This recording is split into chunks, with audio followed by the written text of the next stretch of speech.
একজন ব্যক্তি 10 টাকায় 22টি কমলালেবু কিনে 10% লাভ করতে হলে 10 টাকায় কয়টি কমলালেবু বিক্রি করবে? এখানে বলছে 10% লাভ করতে হলে না 10 টাকায় 22টি কমলালেবু কিনে তার 10 টাকায় কতগুলি কমলালেবু বিক্রি করবে, না কমলালেবু যে সংখ্যাটা বিক্রি করার সংখ্যাটা সেটা আমার বের করতে হবে। এখানে লাভের হার বলে দিয়েছে 10%। তাহলে এখানে 10% লাভে বিক্রয় মূল্য কত হবে, না 10% লাভে বিক্রয় মূল্য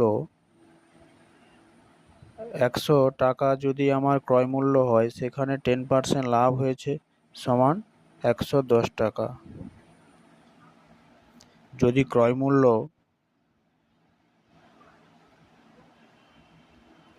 100 টাকা হয়,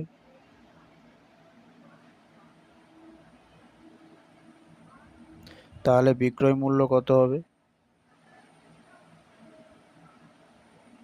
বিক্রয় মূল্য হবে 110 টাকা। কারণ 100 টাকা কেনার ফলে কত, 10% লাভের জন্য 100।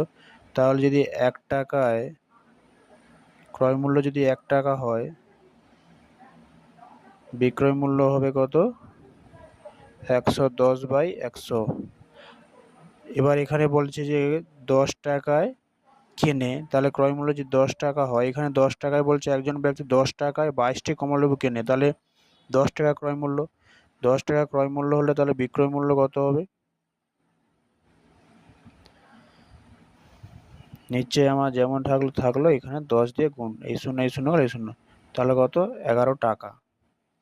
তাহলে 10 টাকা দিয়ে যদি 10 টাকায় কিনে তাহলে 22টি কমলালেবু 11 টাকায় বিক্রি করবে। তাহলে অতএব 11 টাকা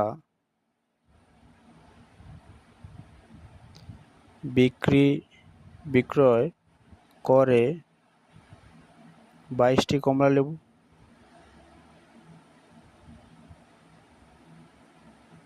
কারণ এখানে বলছে 10 টাকায় কিনলে, তাহলে এখানে 10 টাকায় কিনছে, এখানে 11 টাকায় বিক্রি করছে, তাই লিখলাম 11 টাকায় বিক্রি করে 22টি কমলালেবু। তাহলে 1 টাকায় বিক্রি করে